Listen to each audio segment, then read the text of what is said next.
Hello, friends, and welcome to Figure Study, where I am still working on clearing things out with the Great Selening. There will be a link down below if you want to check that out, and also if you're curious what I'm talking about, you can check the video up there. Still quite a few things left, so if you're interested in that kind of stuff, take a look. Which brings us to Transformers Animated Blurr. Specifically because Blurr is one of the figures that is going to be a part of that sale.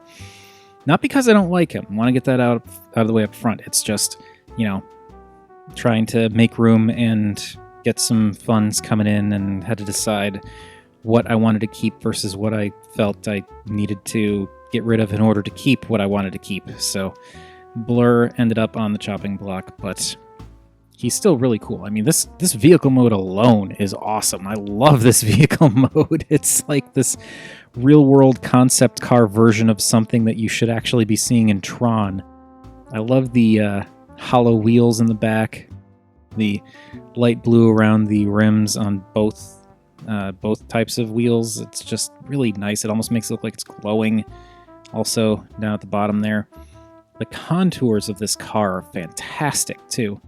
It's like this weird combination of the Mach 5 and like some kind of weird, I guess, mid-90s, this is what we thought cars of the future would look like kind of thing.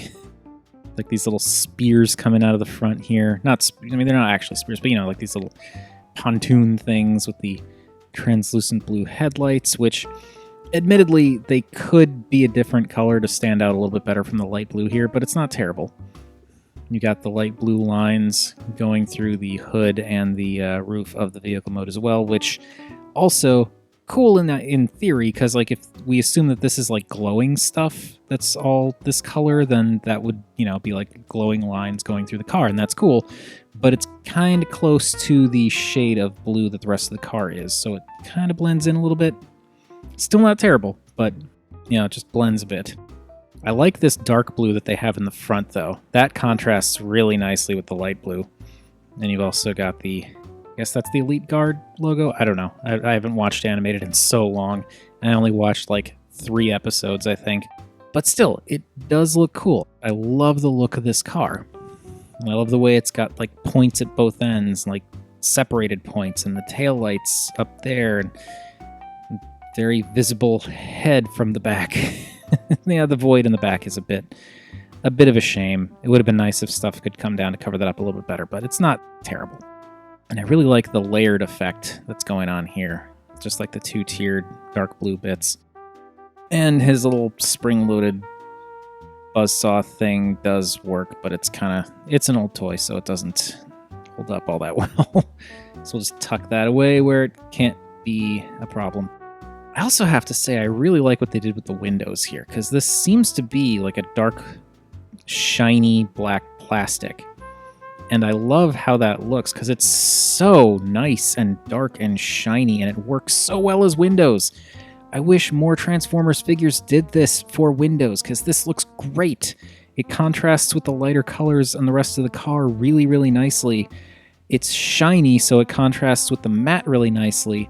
And it's not translucent, so you don't have to worry about just seeing a bunch of crammed-in robot junk. I still don't understand why so... I also think it's cool how you've got these side mirrors actually mounted above, like off of the roof of the car, rather than down here where they normally would be, which I assume is like an aerodynamics thing, I guess. But, I don't know, it's a neat touch.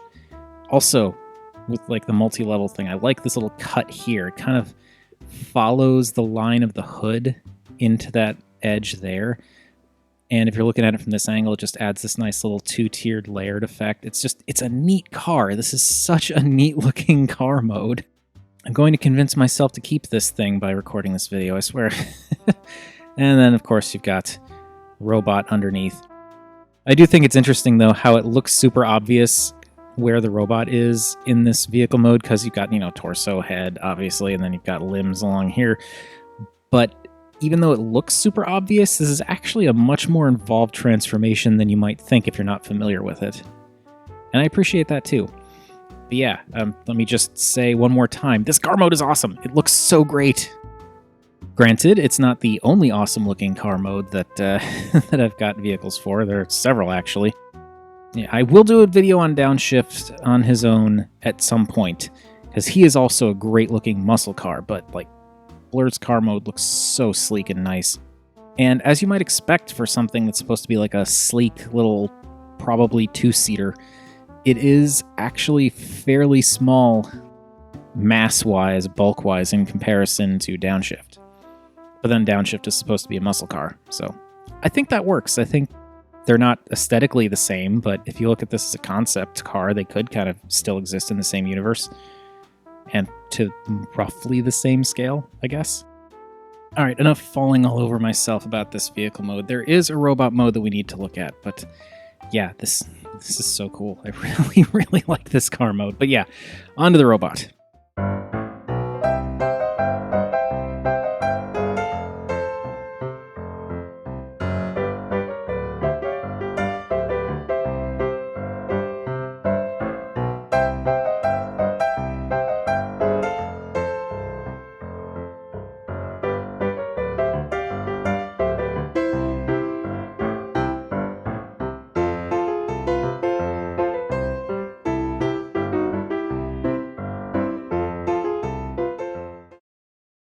And here we have Transformers animated Blurr in his robot mode, and this is a pretty cool robot mode too. I actually really like how much he stretches out to become this robot. You go from a very compact car to a surprisingly tall robot. Granted, he's lanky and thin, but I think it kind of works with the whole speedy car thing. I also think it's impressive how little kibble there is on him. Like, if you turn him around, you just pretty much got this flap on his back, and like there's the seating area of the car, and like that's it. I guess, yeah, technically the car front bits with the lights and all that are his shoulders, but like they're his shoulders. The rear wheels are his ankles, and you can still see through them. It's very cool. He is a neat, very lanky looking robot. And the color scheme here, I think, works a little bit better because you've got that lighter blue, plus now you've got a little bit more spread out darker blue colors in the midsection, forearms, and a little bit in the thighs. Though it is a bit weird that you've got the darker blue here and then black going down past the knees. I don't know why it's not black all the way up or dark blue all the way down. That may be animation accurate. I don't know. It's probably not, but it's just a little bit weird. Though I do have to say, I like how by putting the dark blue in here in the forearms, it really separates out the hands without it needing to be a separate piece. Like, this is just the one piece of the car here, but because of the paint, it actually stands out really well. It doesn't need like any extra engineering to kind of separate it, which works. And this guy's transformation is surprisingly complex. Like I said, it's sort of like... in a way, it makes me think of Nitro Zeus, just because you've got what looks like initially to be a fairly straightforward transformation that actually involves limbs completely changing what side of the mass they're on, because like his arms are down here and his legs are up here in vehicle mode. So it's a really interesting kind of switch that everything does. And normally I don't like to talk about accessories because I feel like this is supposed to be about the figure and how the figure stands on its own without accessories, but you kind of need the front hood of the car because it looks nowhere near as good without it.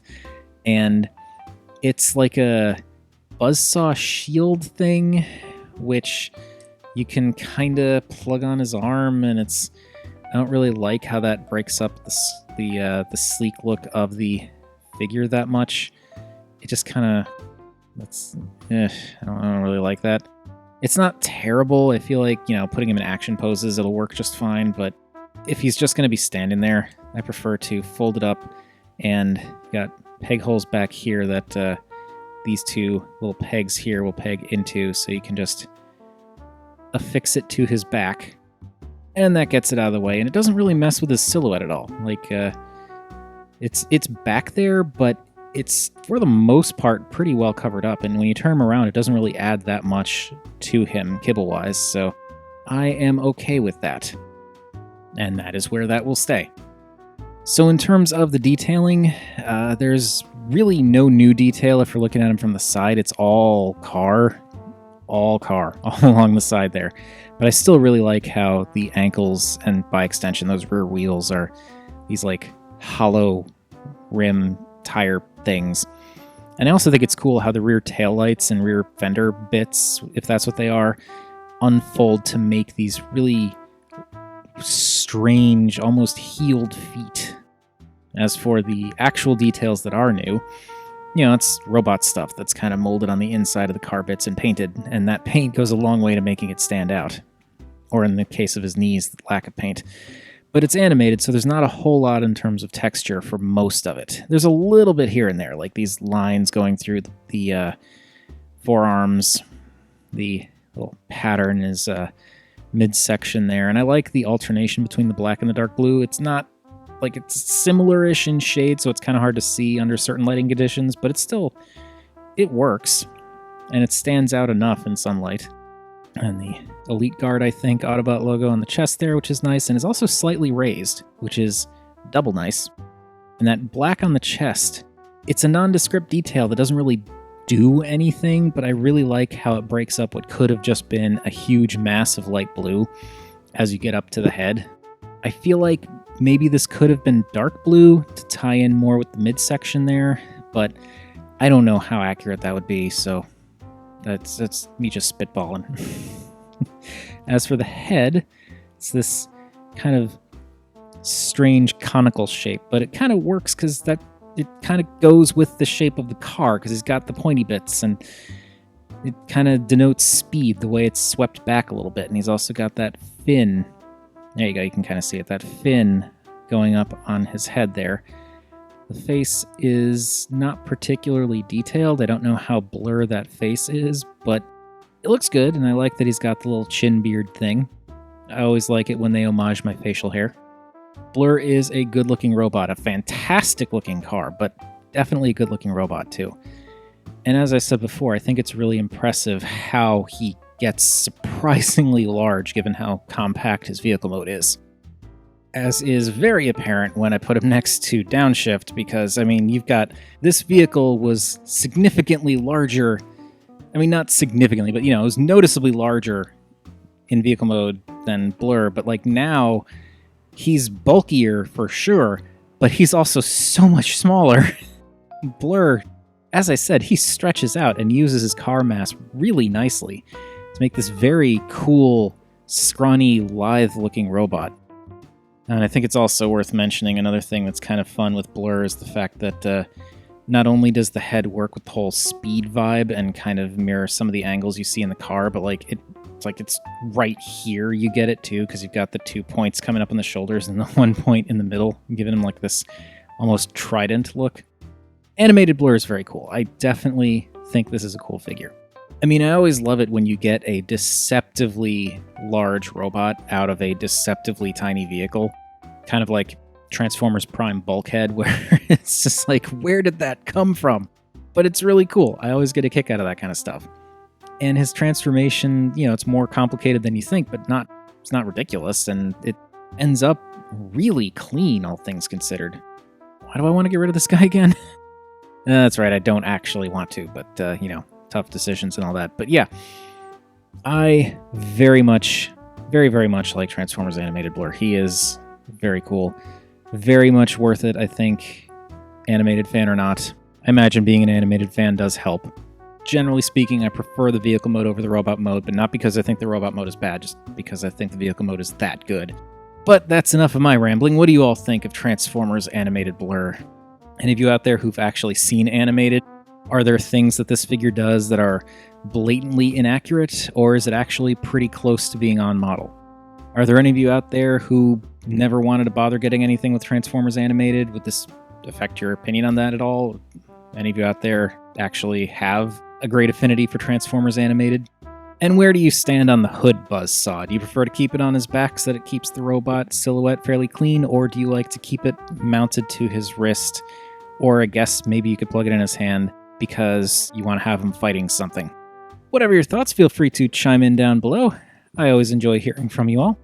And as I've said before, this figure, as of this recording, is a part of the Great Selling. So if you're interested in purchasing this figure, you can find a link to the eBay listing down in the description below as well. I'm going to be pointing a lot, I guess.